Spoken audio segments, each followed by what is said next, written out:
अभी तक लेफ्ट वाले झूठा इतिहास पढ़ाते थे, अब झूठी भाषा भी पढ़ाने लगे कि डेड का मतलब कुछ और होता है। और झूठ कैसे बोलते हैं भाई साहब, कभी भी मोदी जी ने नहीं बोला आपकी बात ट्रंप सरकार, ट्रंप ने कहा आपकी बात ट्रंप सरकार। मैं चैलेंज करके कहता हूं, दुनिया में कोई दूसरा देश बताइए जिसके नारे को अमेरिका के राष्ट्रपति ने जाकर स्वीकार किया हो। ये थी भारत की धमक। और दूसरा मैं बताना चाहता हूं, ये तो वो थे 6 मार्च 2023 को राहुल गांधी जाकर लंदन में क्या बोलते हैं, why the defenders of democracy America and Europe are silent, why they are not interfering in India. यह है इस देश का दुर्भाग्य कि हमारा एक ऐसा विपक्षी नेता है जो जाके विदेश में कहता है कि मेरे देश में अमेरिका और यूरोप हस्तक्षेप क्यों नहीं कर रहे। और देखो इनका एक झूठा कारनामा, भारत के मुसलमानों को फिलिस्तीन से जोड़ रहे हैं। इसी परिस्थिति ने भारत को बर्बाद किया है। कोई आती है मोहतरमा तो फिलिस्तीन का बैग लेके आती हैं। एक है वो मोहतरमे मजलिसे इत्तिहादुल मुसलमीन, वो आके जय फिलिस्तीन बोलते हैं और ये आकर फिलिस्तीन के साथ जोड़ने लगते हैं, फिर हमास और हिजबुल्लाह के साथ जोड़ने लगते हैं।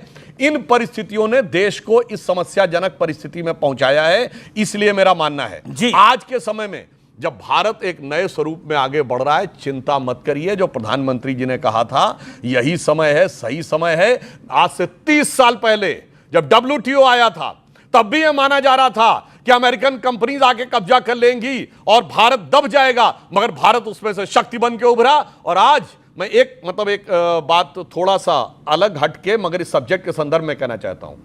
1 जनवरी 95 को WTO बना था और आज जो हो रहा है ना, this is the beginning of the end of globalisation. यानी ये दुनिया में इतना बड़ा परिवर्तन की शुरुआत है। कॉलोनाइजेशन यानी जिसमें इंग्लैंड ने हमको गुलाम बनाया था, वो चला 200 साल।